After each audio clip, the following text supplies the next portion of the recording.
Voilà, bonsoir. Merci à tous ceux qui sont présents. Je vais d'abord commencer par, comme d'habitude, donner lecture de l'ordre du jour de la séance précédente, qui était le mercredi 14 septembre 2022 à 20 h. L'ordre du jour était le suivant.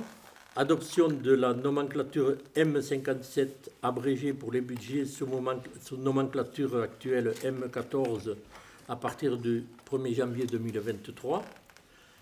Avenant à la convention d'occupation des salles communales avec l'association Les Petits Tout pour le Petit Lieu. Vente de parcelles communales 60 et 66 de la section ZM au lieu-dit l'Avancerie à monsieur et madame Schlitt.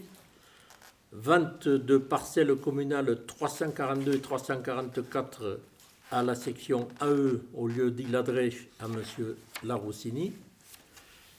Principe de mise en vente d'un immeuble communal au 56 place du Faubourg. Contrat avec la Véronnaise des Eaux pour prestation de contrôle obligatoire des points d'eau contre l'incendie.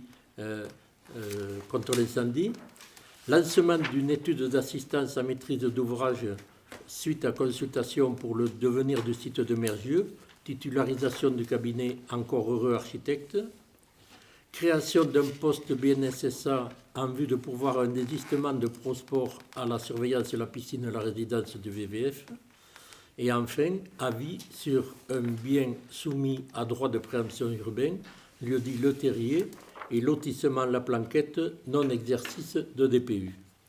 Voilà, donc il s'agit d'un nouveau procédé verbal. C'est la première fois que nous établissons ceci, comme la réglementation nous l'impose, et qui est donc assigné uniquement par le maire et le secrétaire de séance.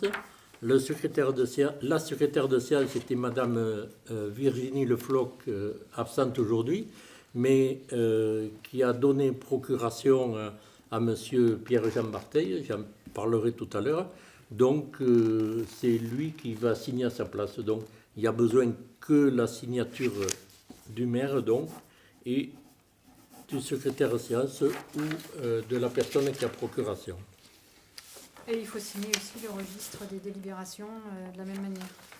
Et toujours pareil, comme la réglementation nous l'impose, le registre des délibérations avec la liste et la dénomination des délibérations qui ont été prises le 14 septembre sont consignés sur cette liste que nous devons signer aujourd'hui en séance. Voilà qui est fait pour moi et pour le secrétaire.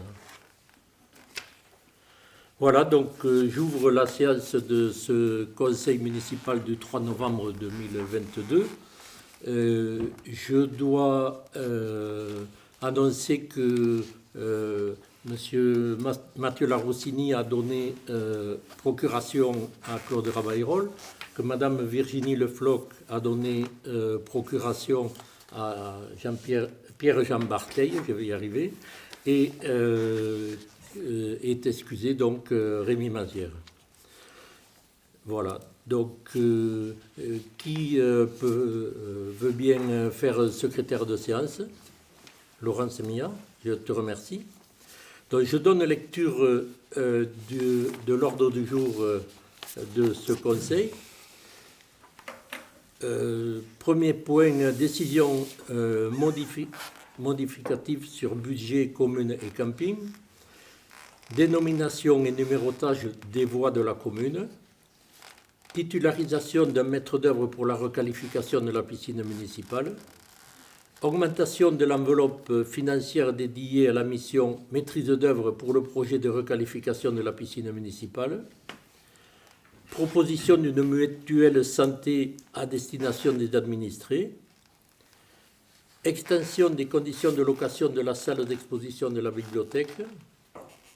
Mise en place des comptes personnels de formation et participation employeurs, bien soumis à droit de préemption urbain.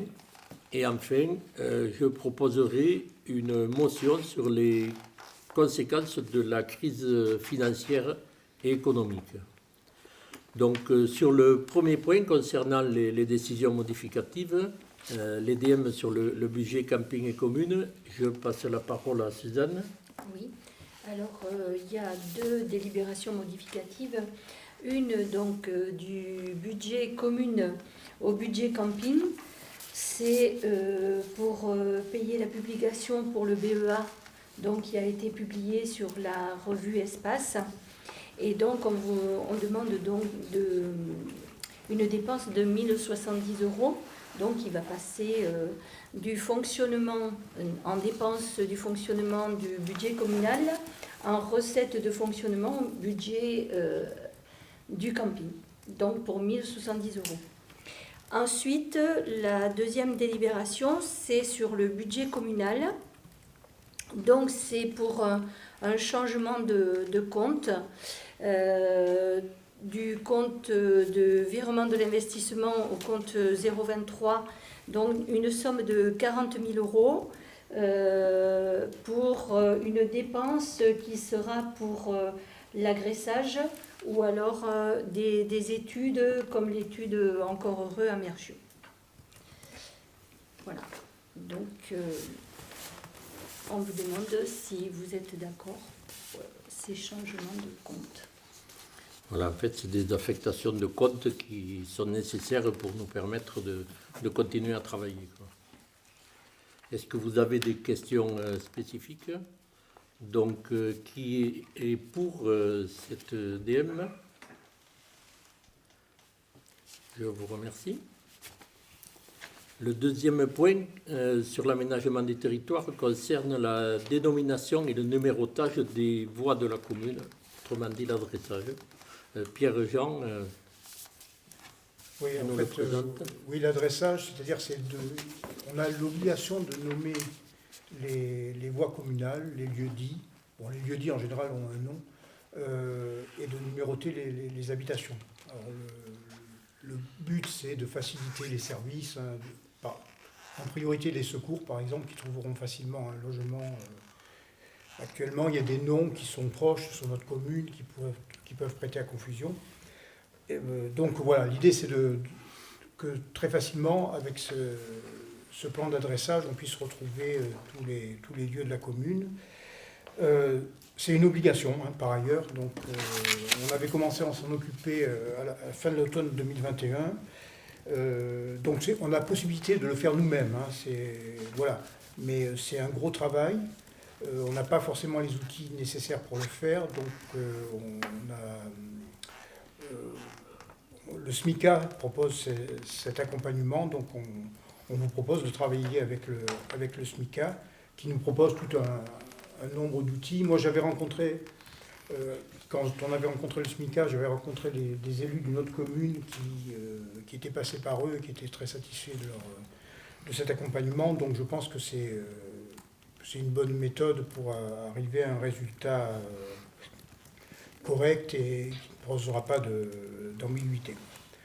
Donc, dénommer les voies communales, c'est une compétence du conseil municipal. Donc, après, ça ne veut pas dire qu'on va décider dans un petit groupe ce qu'on va faire. On va sans doute devoir s'appuyer sur quelques habitants de la commune, alors pas nombreux, 4, 5, enfin, il faudra voir un peu sur le territoire, trouver les personnes qui connaissent bien le terrain pour nous dire, ben non, là, ça s'appelle plutôt comme ça, même si sur le cadastre, il y a tel nom, parce qu'on sait très bien qu'il y a souvent un surnom qui est venu superposer au nom cadastral. Voilà, donc là, on a un devis du SMICA de 2 800 € pour nous accompagner dans tout ce travail, depuis le début jusqu'à la fin. Voilà, donc on vous demande de valider le principe de cet adressage et d'autoriser le maire à prendre le SMICA comme prestataire. Voilà. Alors je ne sais pas si vous avez des questions sur ce sujet. Vous avez dû voir que les communes environnantes l'ont fait, La Feuillade, Saint-André par exemple.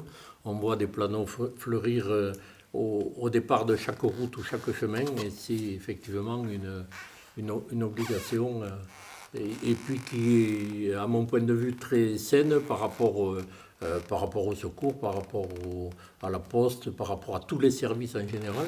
Et Oui, Pierre-Jean ne l'a pas précisé, mais dans l'accompagnement que nous fait le SMICA, il y a l'étude un peu sur la dénomination des voies, et il y a la transmission à tous les outils, secours, GPS, etc., de façon à ce que toutes les données soient bien consignées à l'intérieur. après, sur les GPS, ça ne prendra pas en compte Google, qui est seul maître à bord, donc eux, ils s'en foutent complètement de notre adressage. Mais pour les autres outils GPS, normalement, on devrait éviter quelques erreurs et quelques inconvénients pour des gens qui veulent monter au château en voiture et qui s'y retrouvent pas parce qu'ils se coincent avant. Oui. Oui, une question technique. Sur les hors du bourg, il va y avoir une numérotation aussi, et ça va être une numérotation métrique ou...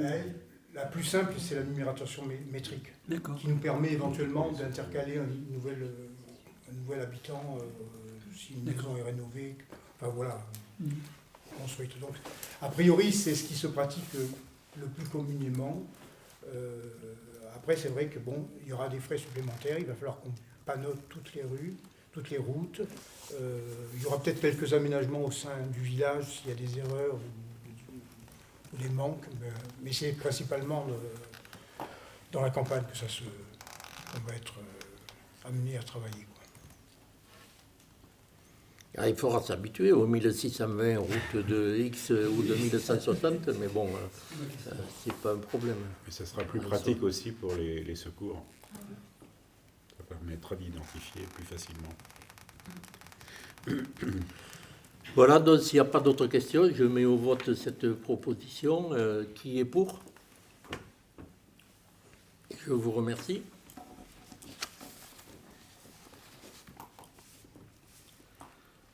Le prochain point concerne...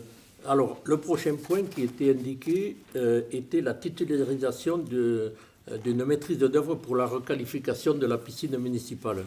Je ne détaillerai pas puisque nous en parlerons dans le point suivant, mais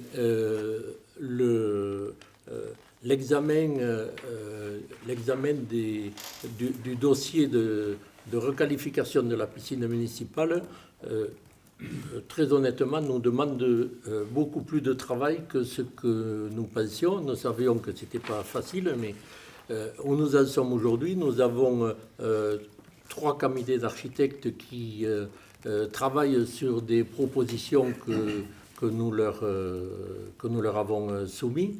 On leur a proposé déjà des modifications par rapport aux avant-projets qu'ils avaient faits. Et je répète, on en parlera tout à l'heure, mais on est vraiment très désagréablement surpris du coût de cette rénovation. Et donc, nous ne sommes pas en capacité aujourd'hui de vous proposer définitivement un maître d'œuvre parmi les 3. Sachant que nous en sommes qu'à l'étude, bien sûr.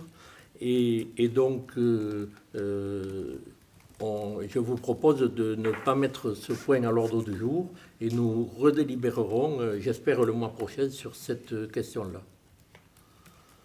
Voilà, donc ça m'amène au prochain point suivant que va nous présenter Jean Régis.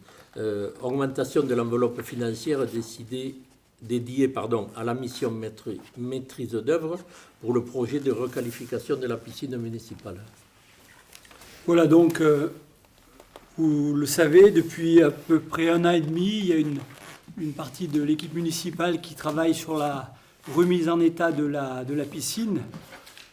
Un historique très rapide. C'est vrai qu'on en avait déjà parlé lors de la dernière délibération qui concernait cet équipement, le 4 mars dernier. On constate que cet équipement est aujourd'hui vraiment à bout de souffle. qu'il en résulte des dysfonctionnements importants, des fuites, on en a eu une importante ce printemps, des réseaux d'eau qui se mélangent, une corrosion importante des structures métalliques, et ce qui entraîne une charge d'entretien de plus en plus lourde et de moins en moins sécurisée. Cet état de fait tient d'abord non pas à un défaut de maintenance, parce qu'il y a eu une maintenance qui a été faite tous les ans, et je crois qu'il faut en remercier notre équipe technique qui a vraiment accompli un beau travail, mais plutôt un défaut de prévision de gros travaux. On a réparé, rafistolé, mais on n'a jamais investi pour que la piscine soit dans un état de bon fonctionnement. Le 4 mars dernier, le Conseil votait à l'unanimité une enveloppe prévisionnelle de travaux pour un montant de 1 012 000 €. Cette enveloppe comprenait à la fois la rénovation complète des réseaux et des plages, la rénovation ou le remplacement du bâtiment d'accueil, la création d'une plage enherbée, la création d'un équipement photovoltaïque. Sur la partie principale, le montant de l'enveloppe qui a été alloué était de 705 000 € et pour la partie photovoltaïque de 307 000 €. Conformément à la décision qui avait été prise le 4 mars, on a choisi, sélectionné, consulté 3 cabinets d'architectes qui nous ont fait des propositions, et il s'avère que ces propositions, que le montant des propositions qui sont faites dépasse très largement l'enveloppe allouée, puisque aujourd'hui on est sur un minimum de 1 200 000 € jusqu'à 1 600 000 €. Même si les cabinets d'architectes ont bien voulu revoir 2 fois leur copie, c'est vrai qu'on leur demande un vrai travail. On a vraiment travaillé avec eux et avec Madame Rouby d'Aveyron Ingénierie. On se rend compte aujourd'hui que cette enveloppe est trop juste si on veut rester sur l'ampleur des travaux qui avaient été imaginés. Donc on a imaginé que, afin de rester dans le montant de l'enveloppe votée par le conseil municipal du 4 mars, c'est-à-dire 1 012 000 €, plutôt que d'augmenter cette enveloppe, on va réduire le volume on vous propose de réduire le volume de travaux, c'est-à-dire les urgences, les réseaux et les plages. Dans un premier temps, les réseaux pour éviter de se retrouver en pleine saison avec une piscine qui ne pourra plus fonctionner parce qu'on aura ou plus de filtration, ou plus d'eau, etc. Et la réfection du bâtiment principal. Cette réfection, elle doit s'accompagner d'un audit complet de l'état du bâtiment, parce que en visitant, les cabinets d'architectes nous ont informé que la structure du bâtiment pouvait présenter des désordres importants, et donc il faut qu'on travaille sur un état des lieux avant de lancer une restauration. Ce que nous vous proposons, c'est que aujourd'hui on s'arrête sur cette partie réseau et bâtiment, et qu'on laisse de côté le photovoltaïque, qu'on laisse de côté la création de plages enherbées, qu'on laisse de côté la création de jeux pour enfants. C'est des travaux qu'on pourra mener par la suite, qu'on pourra mener par nous-mêmes éventuellement. Je pense par exemple à la plage qui ne nous semble pas techniquement très difficile à créer. Quand on va restaurer les réseaux, on va évidemment prévoir la création de pédiluves, de douches et l'évacuation pour cette plage. Et également pour des jeux d'enfants, on mettra, donc on prévoira toutes les réserves eau, électricité pour ces installations. Et donc, ce qu'on vous propose, c'est de rester dans l'enveloppe initialement alloués que nous avions voté le 4 mars dernier, et de limiter l'ampleur des travaux à ce que je viens de décrire, c'est-à-dire réfection des plages et des réseaux et réfection du bâtiment d'accueil. On a conscience que des questionnements peuvent naître sur l'évolution de ce projet. Comme a dit Monsieur le maire, c'est que à chaque fois qu'on rencontre d'abord Aveyron Ingénierie puis les cabinets d'architectes, on prend un coup de bambou puisqu'ils nous disent non, mais ça c'est pas possible, ça il faut rénover, ce bâtiment vous pouvez pas le garder, etc. Donc malgré notre insistance pour limiter le coût, on se rend compte qu'il va falloir prendre des décisions importantes. Et ce qu'on vous propose aujourd'hui, je peux lire rapidement la délibération qu'on vous propose d'adopter. Donc le projet de requalification de la piscine municipale progressant, Monsieur le maire explique qu'il s'agit à présent de définir l'enveloppe financière allouée à cette opération avec davantage de précision. Lors de la séance du conseil municipal du 4 mars 2022, une délibération avait fixé un montant de 705 000 € pour la réalisation des travaux de la tranche ferme et 307 000 € pour la tranche optionnelle, soit un montant total de 1 012 000 €.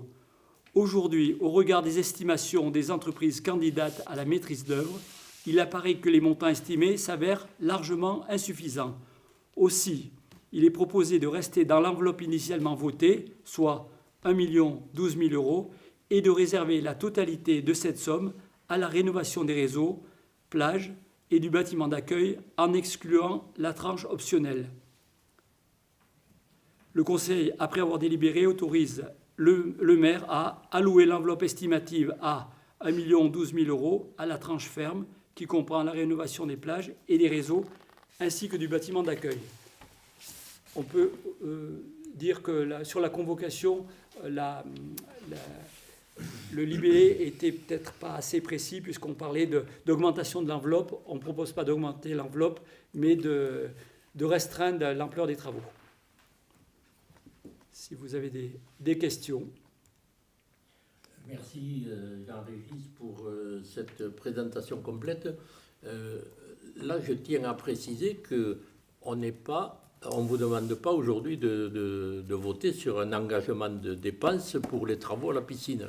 On vous demande de voter sur un maximum de budget sur lequel les architectes vont travailler pour nous faire le projet. Voilà, c'est uniquement dans le cadre de l'étude. Après, bien sûr, on délibérera quand on aura plus d'éléments et qu'on aura le projet définitif des architectes. Oui, Claude. Ouais, j'avais plusieurs questions. Parce qu'en fait, depuis le 4 mars, il s'est passé beaucoup de choses en termes d'énergie, en termes de sécheresse, l'eau, tout ça. Et on pourrait se poser la question, est-ce que d'arranger, de rénover une piscine comme ça qui va engendrer des coûts? Et je sais que quand on avait une réunion, on nous avait bien dit que le fait de rénover une piscine coûtait aussi cher qu'une piscine neuve, mais par contre, on reste toujours avec du vieux. Et donc, il y a cette question, moi, qui m'interroge un peu. Après, il y a une autre question qu'on pourrait se poser aussi, c'est qu'en termes de rentabilité, est-ce que ça vaut le coup toujours devant la piscine, ou est-ce qu'on pourrait se remettre en cause, dire, bon, ok, la piscine, pourquoi pas, mais est-ce qu'on ne pourrait pas aussi peut-être étudier d'autres solutions, à savoir qu'à côté de la piscine, on a quand même une rivière, et que si on voulait aussi, on pourrait aussi aménager un plan d'eau qui serait peut-être moins coûteux en termes de fonctionnement aussi. Donc on pourrait peut-être mettre à plat plusieurs hypothèses et voir, quelle pourrait être la meilleure, peut-être à long terme. Il y a peut-être ça, parce qu'arranger une piscine comme ça, et puis mettre de l'argent, et puis pitasser, ça restera toujours de pitassage, quoi, à mon avis. Alors, sur la partie technique, et je laisserai peut-être Pierre-Jean répondre sur la partie plage naturelle, parce que c'est plus son domaine. Sur la partie technique, il faut se rappeler que c'est une piscine qui n'est pas chauffée, donc je crois qu'on est quand même, par rapport aux futures décisions qui peuvent être prises de non-exploitation de piscine, je crois qu'on est quand même dans un périmètre qui va nous permettre de continuer de l'exploiter, parce que d'abord, on aura une consommation maîtrisée de l'eau, ce qui n'est pas le cas aujourd'hui. Et ça, c'est un élément que vont regarder les pouvoirs publics. Qu'on aura une gestion maîtrisée de l'énergie, puisque la piscine est simplement filtrée. Donc ça représente une consommation électrique qui est très maîtrisée. Donc je crois que sur l'avenir, on est plutôt sur un équipement qui est responsable au niveau environnemental.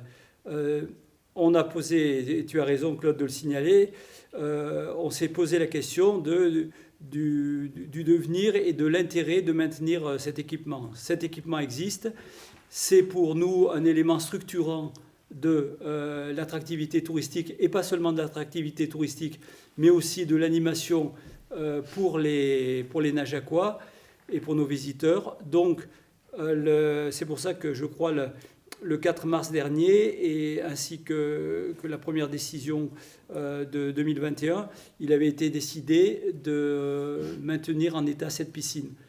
Aujourd'hui, on est dans une situation où on ne peut plus seulement faire de l'entretien, faire de la maintenance, parce que si on reste dans cette idée, eh bien, on risque d'avoir une piscine qui va lâcher en pleine saison. Donc voilà, la décision a été prise de continuer ces études, comme l'a dit Gilbert. Aujourd'hui, on n'en est pas à arrêter une dépense définitive, mais à imaginer un montant de dépenses. Le Conseil sera encore en état de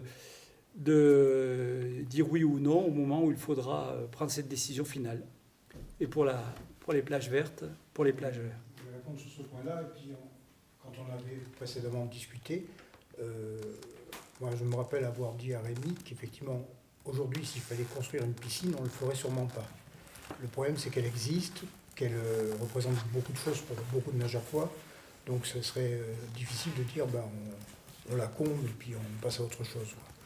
Pour la baignade en rivière, on va avoir un point de baignade non surveillé, non aménagé, avec la problématique qu'on voit arriver de manque d'eau dans la rivière, donc qu'elle ne soit pas d'une qualité suffisante pour qu'on puisse l'utiliser tout le temps. Donc ça laisse... ça risque de nous contraindre énormément. La baignade en rivière est beaucoup appréciée, hein, c'est clair, mais avec un risque qui devient de plus en plus sûr de manque d'eau l'été, quoi. Et peut-être même pas que l'été, mais bon, on se baigne généralement qu'en été, par quelques-uns. Quand je parlais de l'eau naturelle, je pense à la rivière, effectivement, parce qu'on a parlé lors de notre conseil, mais aussi on peut très bien imaginer de mettre en place aussi un plan d'eau qui pourrait justement être alimenté par l'eau de Mazerolles et qui pourrait aussi générer diverses activités par rapport au pédalo, par rapport au ski nautique ou je ne sais rien. Ça pourrait créer diverses animations, alors que la piscine, ça reste une piscine avec des animations qui sont quand même contenues. Voilà. C'est pour ça que on pourrait peut-être ne pas s'empêcher d'imaginer et de chiffrer d'autres projets et puis après de les mettre en balance, quoi. Voilà.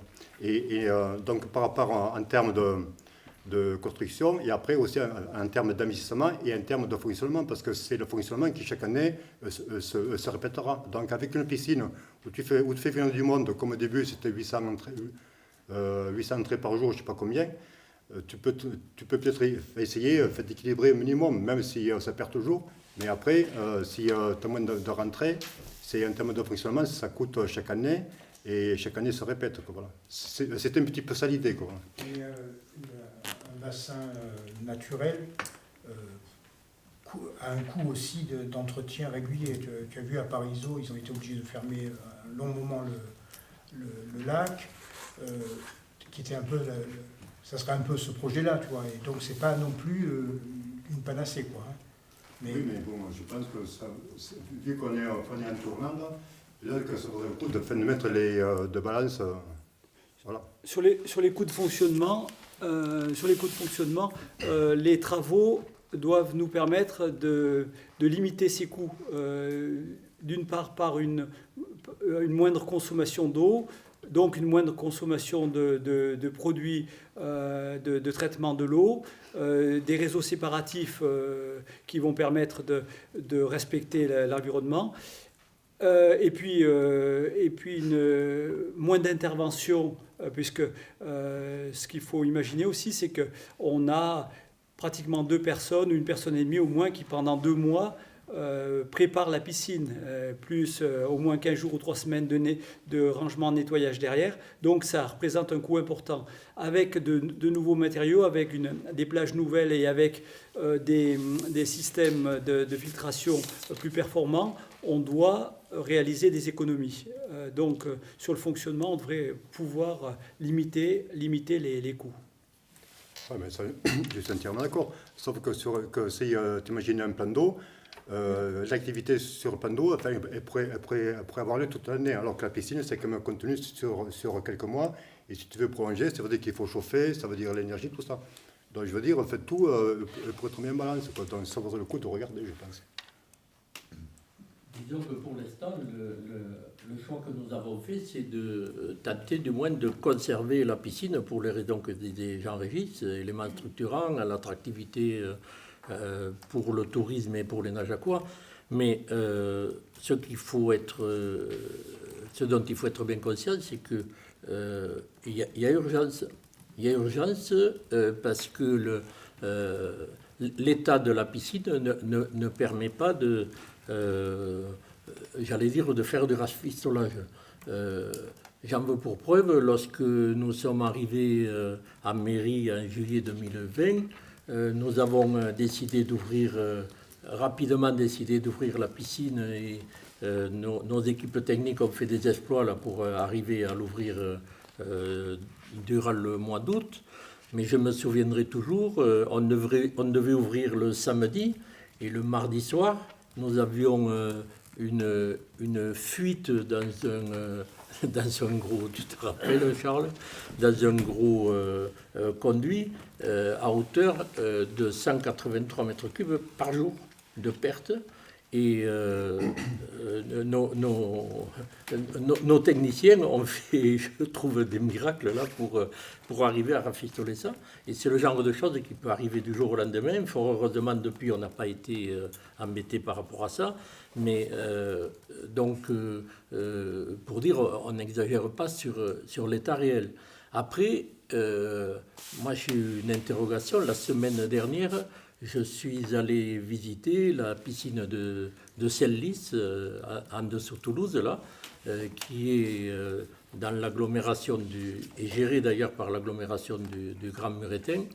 Et je suis allé visiter parce qu'ils ont fait un bâtiment comme nous envisageons de faire, un bâtiment qu'on appelle ouvert, c'est-à-dire qui n'est pas sujet à respecter les contraintes d'isolation, etc. Donc beaucoup moins coûteux.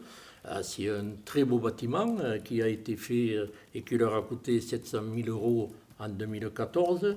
Aujourd'hui, nous sommes en 2022.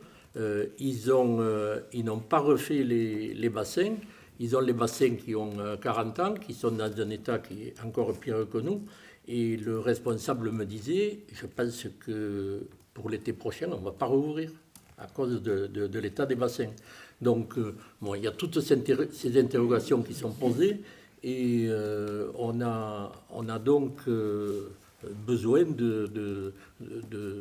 on a déjà l'étude des architectes, on a les architectes, j'allais dire, sur l'étude, donc on a besoin d'y voir un peu plus clair et de voir qu'est-ce qu'on peut faire. Après, nous déciderons lors de notre conseil qu'est-ce qu'on fait, quel niveau financier, etc.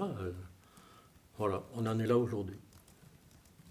C'est un gros sujet, cette piscine. Voilà, donc s'il n'y a pas d'autres questions, je mets la délibération que nous allons Jean-Régis au vote. Qui est pour? Qui est contre? Qui s'abstient? Une abstention. Merci. Attention. 2. 2, pardon. Ouais, pardon.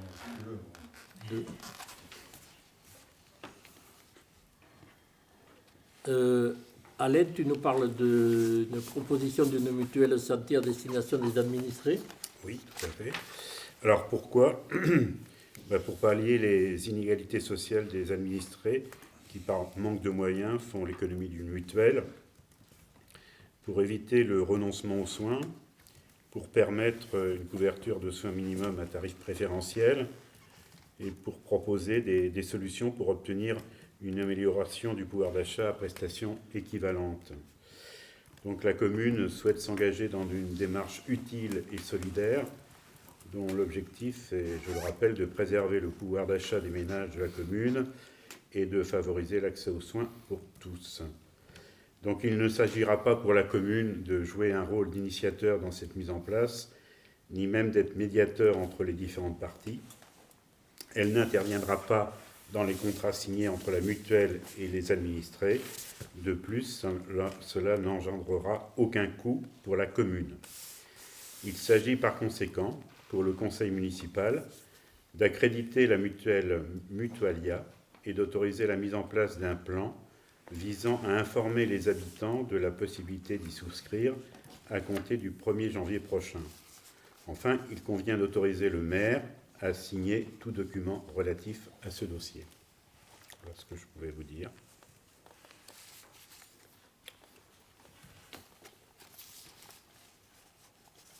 Voilà. Est-ce qu'il y a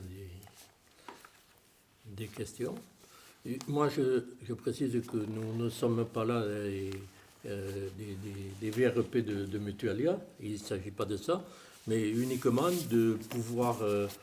Mutualia propose un tarif de groupe et un tarif, paraît-il, préférentiel. Moi, je n'ai pas les éléments pour juger, pour les habitants de la commune. Donc, la question, c'est juste de mettre cette mutuelle à disposition des habitants. Après, chacun choisit, il prend pas... il ne s'intéresse pas s'il le souhaite, chacun fait ce qu'il veut. Voilà. D'autres communes l'ont fait, je pense à celle de Maleville, et ils disent que tout se passe bien, et ce n'est pas impactant du tout pour la commune. Voilà. Donc s'il n'y a pas de questions, je mets cette proposition au vote. Qui est pour? Je vous remercie. Toujours Alain, tu nous parles de l'extension des conditions de location de la salle d'exposition de la bibliothèque. Oui.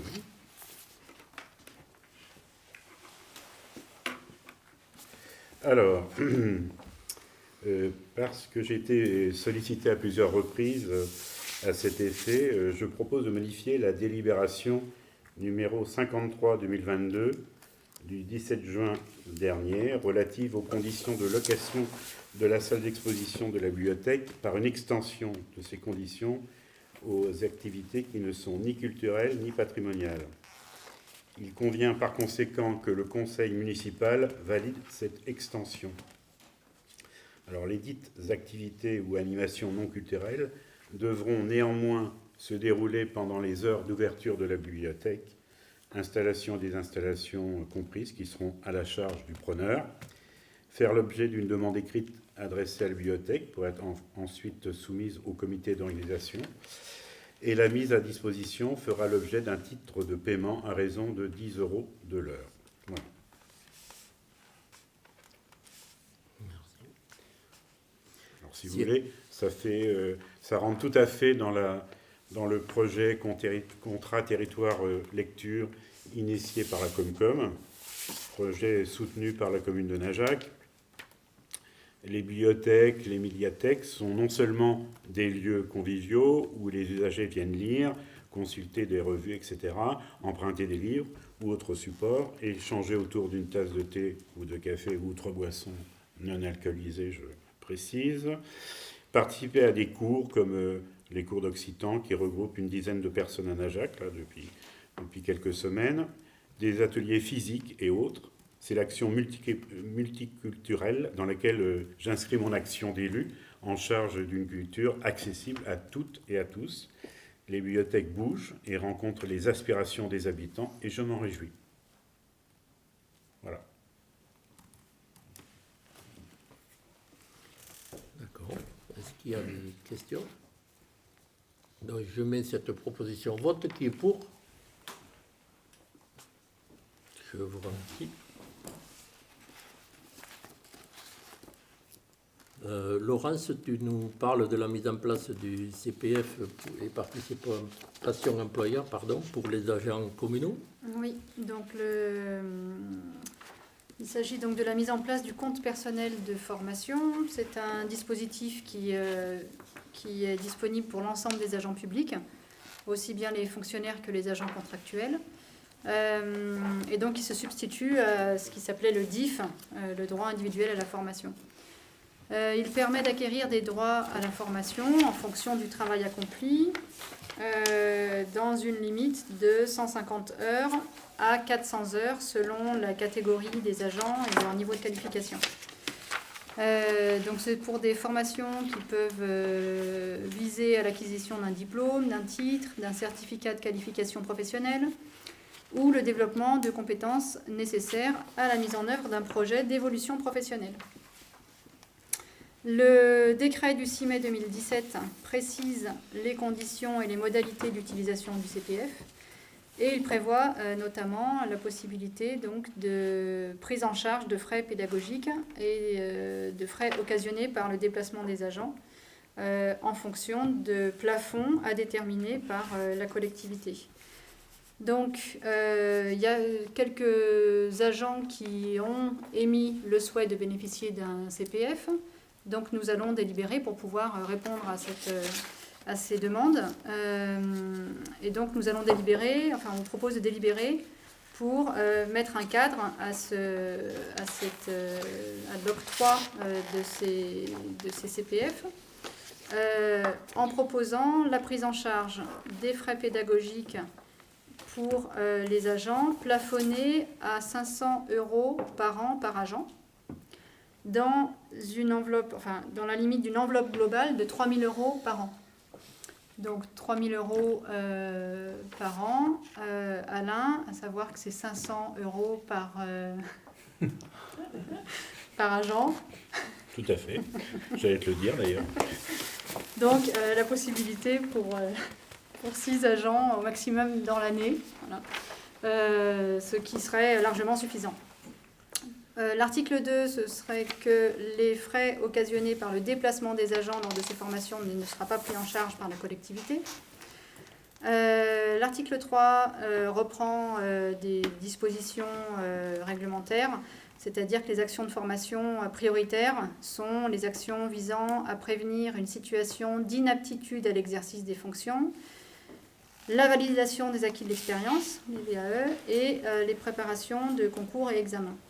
Et enfin, on propose de délibérer par rapport aux modalités de mise en œuvre et de prise de congés pour ces formations par les agents, sachant qu'on sait qu'à Najac, la saison touristique demande une mobilisation particulière des agents.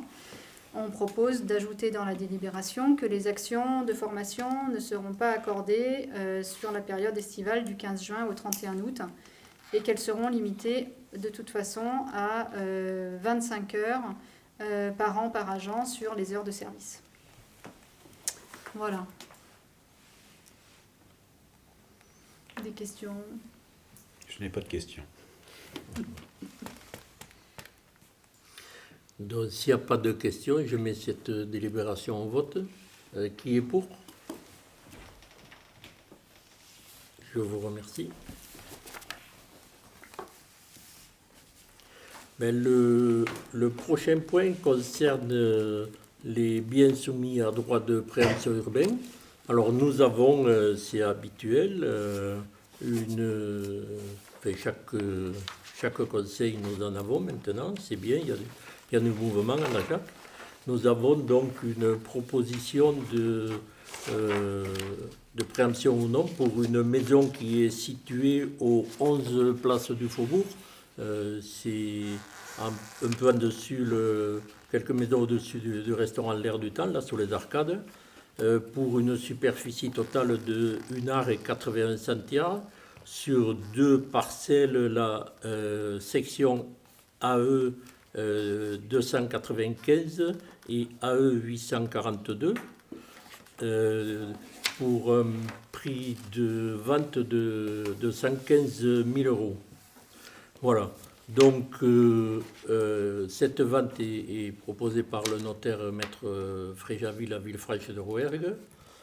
Et comme je le dis souvent, nous n'avons pas vocation, la commune, à tout acheter. Et je vous propose de ne pas préempter. Voilà. Donc, qui est pour ne pas préempter? Très bien. Je vous remercie. Et nous arrivons au dernier point.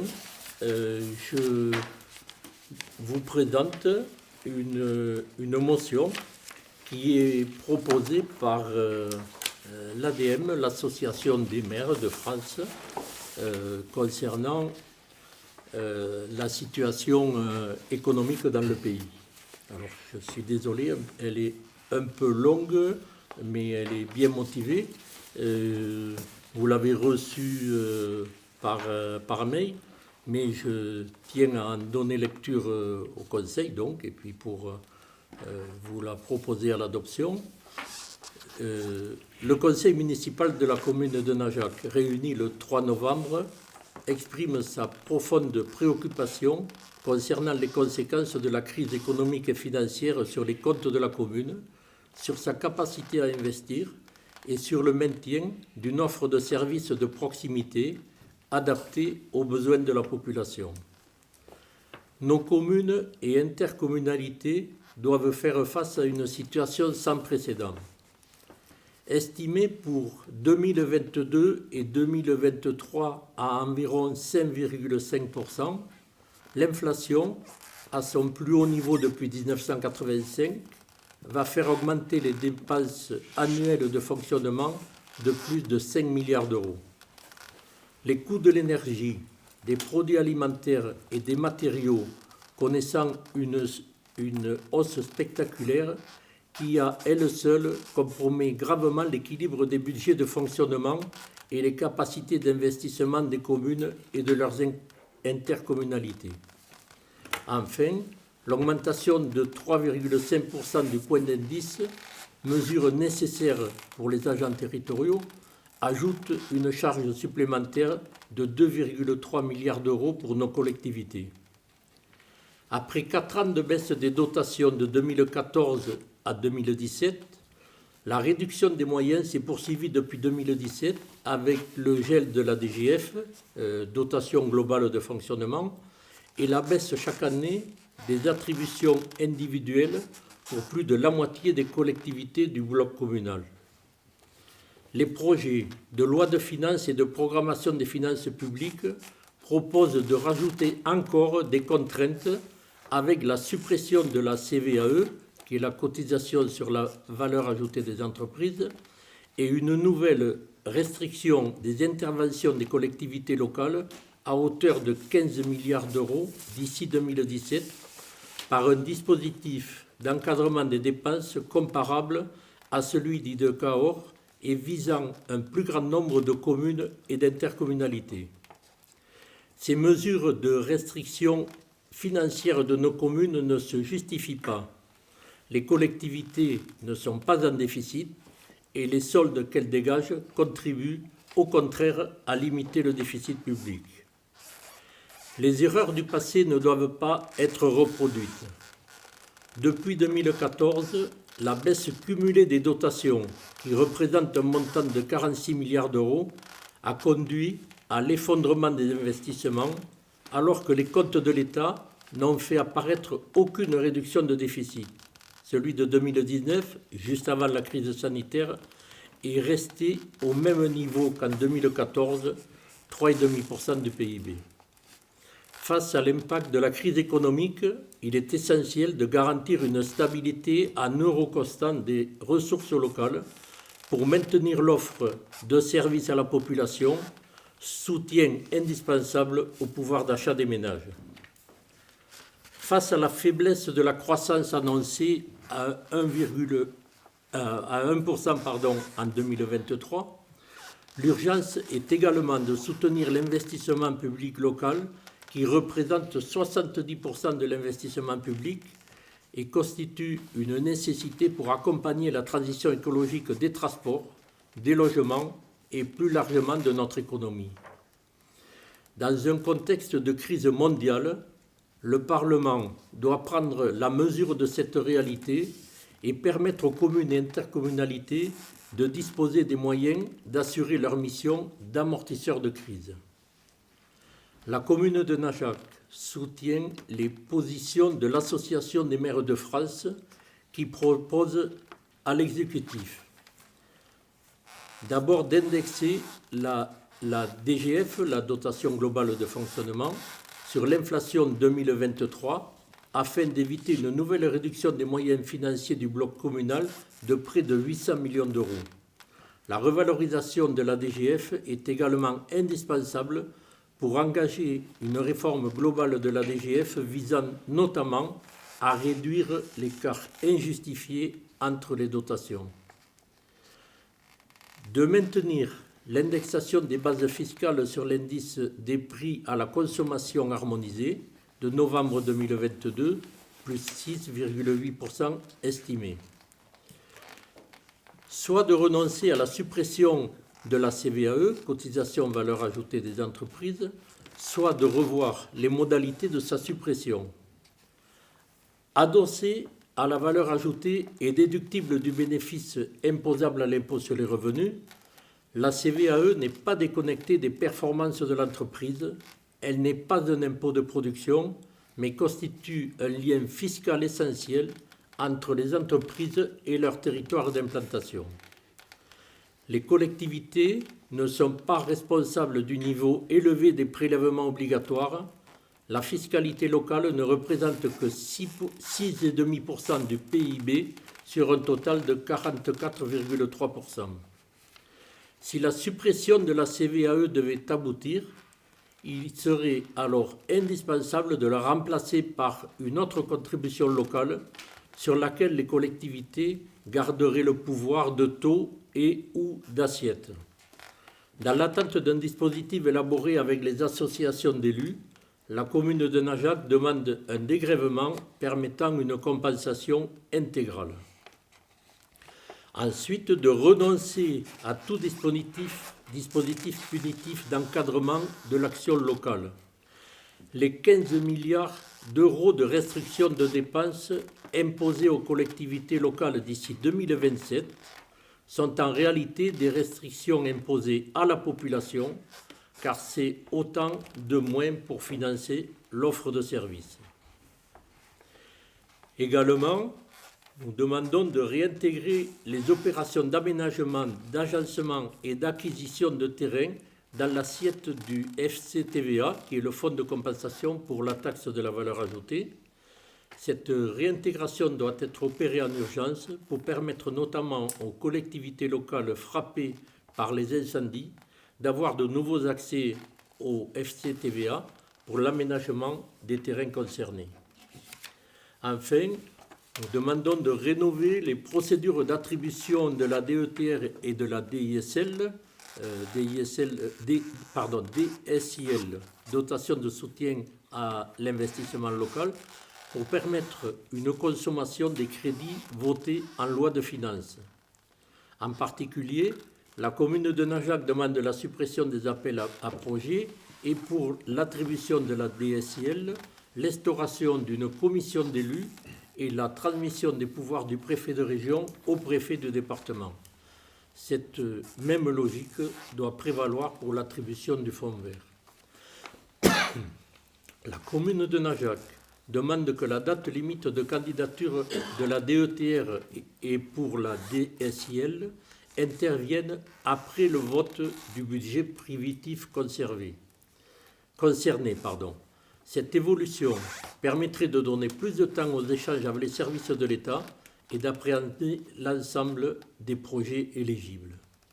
Enfin, dans un souci de simplification, lorsque le cumul des deux dotations est possible, il faut que le même dossier puisse servir à l'instruction de l'attribution des deux dotations. Concernant la crise énergétique, la commune de Najac soutient les propositions faites auprès de la Première ministre par l'ensemble des associations d'élus de 1. Créer un bouclier énergétique d'urgence plafonnant le prix d'achat de l'électricité pour toutes les collectivités locales, éventuellement assorti d'avances remboursables. 2. De permettre aux collectivités de sortir sans pénalité financière des nouveaux contrats de fourniture d'énergie lorsqu'elles ont dû signer à des conditions tarifaires très défavorables.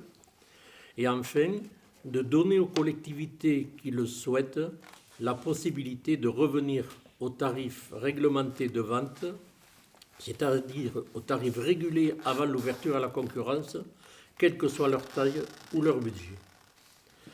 Voilà, je vous remercie et je vous demande donc d'approuver, si vous le souhaitez, cette délibération qui sera transmise au préfet, aux parlementaires du département et bien entendu à l'État et aux services de l'État concerné. Voilà, donc, qui est pour l'adoption de cette motion? Je vous remercie.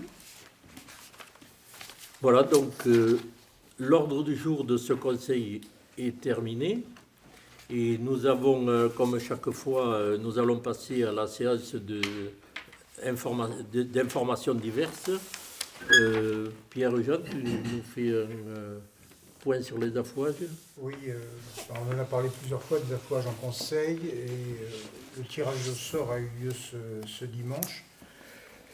Alors c'est l'ONF qui nous avait aidé à délimiter la parcelle. On avait fait 10 lots. On est allé tracer sur le terrain parce que disons que c'était un peu une friche là-bas. Ça nous a pris quand même 2 après-midi. Mais bon, sur les 10 lots, il y en a 8 qui ont été attribués. Ça tombait bien parce qu'il y en a 2 qui étaient un petit peu plus difficiles d'accès, mais il reste quand même 2 lots potentiellement attribuables s'il y a des candidats qui se font connaître. Elles sont accessibles, c'est simplement pour sortir le bois, il faut attendre que les autres lots soient coupés. Voilà. Mais bon, donc c'est en fait, tous les affouagistes qui étaient là pour le tirage au sort étaient très contents de ce système et ils souhaitent travailler ensemble, donc c'est plutôt sympa comme ambiance, quoi. Et au-delà des affouages, je voulais faire aussi un petit point, parce que ça concerne aussi un peu l'environnement, c'est qu'on a dû abattre un des arbres de la cour de l'école qui était malade depuis quelques années. On avait déjà essayé de le maintenir en l'élaguant assez fortement l'année passée, mais ça n'a pas suffi. En fait, cet arbre a principalement souffert, on pense, du goudronnage de la cour qui a empêché sans doute d'être arrosé. Les racines avaient rempli complètement l'espace qui lui était dévolu. Et il aurait peut-être fallu casser ce bitume avant. Ce qu'on va faire sur l'arbre qui reste, qui a un tilleul qui lui est plutôt en bonne forme, mais qui commence lui aussi à avoir bien rempli son espace. Donc il faudra l'aider à se développer. Donc il va manquer de l'ombre cette année pour les enfants. Et si on a le même printemps et l'approche de l'été est identique à celui qu'on a souffert, il faudra envisager des solutions un peu d'urgence.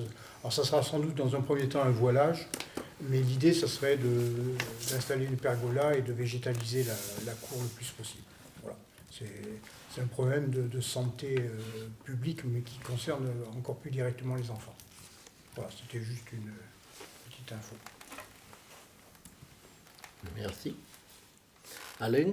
Oui, c'est pour rappeler que ce week-end, donc, il y a un stage de chant à la salle de foot. Bon, le stage est bien complet.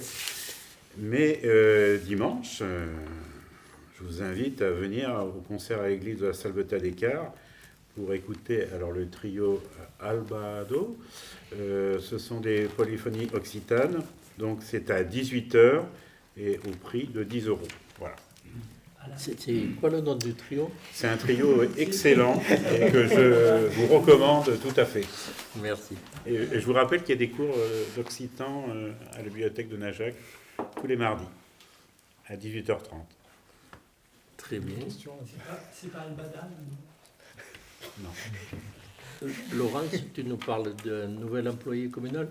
Oui, nous avons eu le plaisir d'accueillir Hugues Rigal au sein de l'équipe d'agents techniques de la commune. Donc Hugues a rejoint l'équipe le 2 octobre.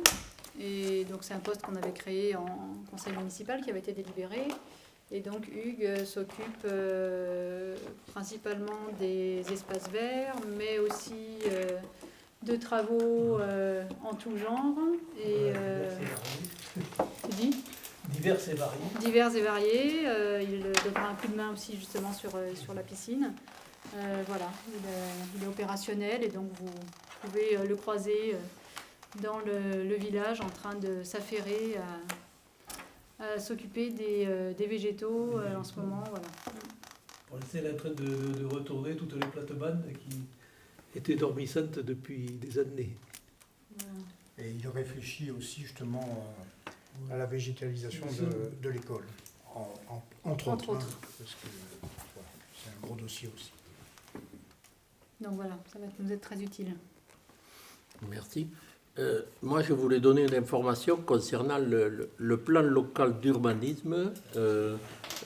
On a peu évoqué, puisque à notre grand regret, on n'a pas la latitude de communiquer comme nous voudrions sur ce projet-là. Mais nous y travaillons depuis plus d'1 an et demi. Et bon, vous savez que la commune est dotée d'un plan local d'urbanisme au niveau communal, un PLU, et nous travaillons sur la définition d'un plan local d'urbanisme intercommunal, donc au niveau des 29 communes d'Ouest Aveyron Communauté. Et moi, je voulais juste pointer un élément qui consiste à... dans le cadre de la révision du PLU, donc, nous avons des consignes drastiques de la part de l'État pour diminuer les surfaces constructibles au nom de la lutte contre l'imperméabilisation des sols. Et donc, bon, nous essayons de faire le maximum sur les surfaces constructibles, mais je voulais ce soir mettre en avant une possibilité qui existe et qui peut être intéressante dans nos campagnes, c'est ce qu'on appelle le changement de destination. C'est quoi? C'est lorsqu'il y a une grange à proximité d'une maison, il ne faut pas qu'elle soit en pleine campagne, mais il y a possibilité de la signaler. Et en fait, c'est tout bête, sur le plan, on met une croix dessus, et ça veut dire que dans les 10 ans à venir, puisque le PLU a une durée de 10 ans, le propriétaire pourra demander un changement de destination, à savoir un bâtiment qui était à vocation agricole, pouvoir en faire un bâtiment d'habitation, une maison d'habitation, sachant que si la croix n'est pas mise dessus au moment où le demandeur fait cette demande, ce ne sera pas possible pour lui de l'obtenir. Donc, moi j'invite les habitants, même s'ils n'ont pas de projet immédiat, mais s'ils ont une éventualité s'ils disent tiens, là il peut y avoir une habitation, de se faire connaître auprès de la mairie, vous envoyer juste la parcelle communale, il faudra une photo et donc on prendra en compte cette demande. Par contre, les délais sont assez limités puisqu'il le faudrait avant la fin du mois de novembre. Voilà, je ne sais pas si j'ai été clair dans mon explication, mais c'est quelque chose qu'il faut mettre en œuvre et informer les gens de cette possibilité. Voilà, donc je clôture la séance de ce conseil municipal. Est-ce que parmi la salle, est-ce qu'il y a des questions de la part des participants? Oui, Marceau. Vous aviez un projet de coulée verte entre la Fouillade et Najac. Ça en est là, alors, ce projet. Alors, c'était pas un projet c'était un projet de voie verte sur lequel nous continuons à travailler. Et en fait, nous avons demandé une étude à Aveyron Ingénierie, qui est un cabinet qui, au niveau du département qui suit sur plusieurs points, tout ce qui est foncier, chemin, route, juridique, etc. Et qui doivent nous accompagner et nous aider dans ce cadre-là. Et nous attendons, là, pour l'instant, il y a eu quelques réunions de préparation, et nous attendons le retour de cette étude. Pour l'instant, il n'y a pas de nouveau. Il y a un projet de tracé qui est fait, mais rien n'est arrêté. Et pour l'instant, c'est en stand-by depuis, à mon point de vue, trop longtemps, mais ça va avancer. Ça va avancer. Voilà. Ben écoutez, je vous remercie à tous. Je remercie, comme chaque fois, ceux qui sont derrière les caméras et qui sont au pupitre là-haut pour permettre la diffusion de ce conseil. Et je vous dis donc au mois de décembre, le prochain conseil étant fixé le 9 décembre. Merci à tous et bonne soirée.